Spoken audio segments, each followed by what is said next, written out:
Ya, so kita dikejutkan sebab Datuk Seri Najib melalui peguam beliau telah pun menghantar ataupun file satu permohonan dan beliau telah menamakan beberapa orang sebagai defendant, antara lain kerajaan, Komisen Jeneral Penjara, Menteri Dalam Negeri dan sebagainya, untuk mendedahkan satu addendum. Addendum ni dokumen yang dikepilkan lah kepada dokumen asal. Katanya ada dekri tambahan kepada apa yang diputuskan di lembaga pengampunan. Dekri tambahan ni titah tambahan yang kita tak pasti apa kandungannya dan bagaimana dekri ataupun titah itu dibuat.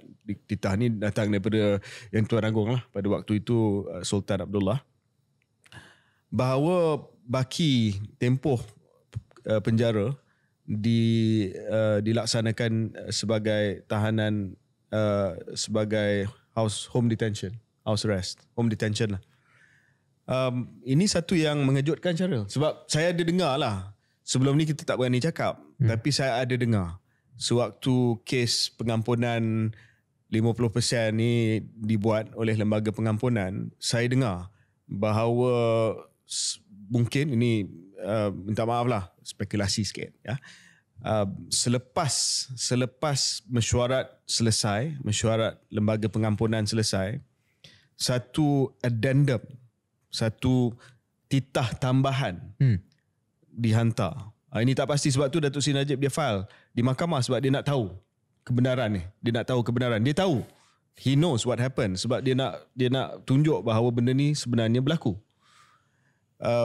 Sama ada titah tambahan ini berlaku di dalam mesyuarat ataupun selepas. Saya difahamkan selepas mesyuarat. Selepas mesyuarat, titah tambahan itu sampai ke lembaga pengampunan bahawa Yang di-Pertuan Agong berkenan supaya waktu tambahan tu baki penahanan ini dibuat di rumah. So itu yang saya dengar, dan kalau itu adalah maklumat yang benar, maka strategi Datuk Najib adalah untuk memaksa kerajaan tunjuk dan mengakui bahawa itu adalah addendum titah tambahan, dan apa tindakan kerajaan. Adakah tindakan kerajaan untuk tidak mengikut. Sebab dia tak lalu proses lembaga pengampunan. Ini yang menjadi grey area ni. How was the decision made? Dan sama ada titah tambahan itu kalau tak disebut dalam mesyuarat, datang kemudian, boleh ke diterima ataupun tidak, sebab yang bagi pengampunan ni adalah atas nama Yang di-Pertuan Agong, walaupun dia terpaksa melalui lembaga pengampunan. So itu yang nak dijernihkan melalui proses ini. So strategi Datuk Najib adalah he wants to bring it to light. Yes. What happened? Dan kalau benda tu betul-betul happen, dan what is the law on this? Adakah kuasa mutlak Yang di-Pertuan Agong? Sebab selama ni, ingat Syaril, kerajaan yang hari ni dia kata ni kuasa mutlak Yang di-Pertuan Agong.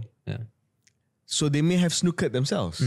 Snookered ni mungkin dia telah pun membuat ataupun mengambil pendirian yang mungkin selepas ini akan menyusahkan sedikit. Sebab kalau selama ni dia menggunakan alasan bahawa kerajaan tidak ada apa-apa peranan dalam memberi 50% diskaun kepada Datuk Seri Najib sebab ini kuasa mutlak Yang di-Pertuan Agong.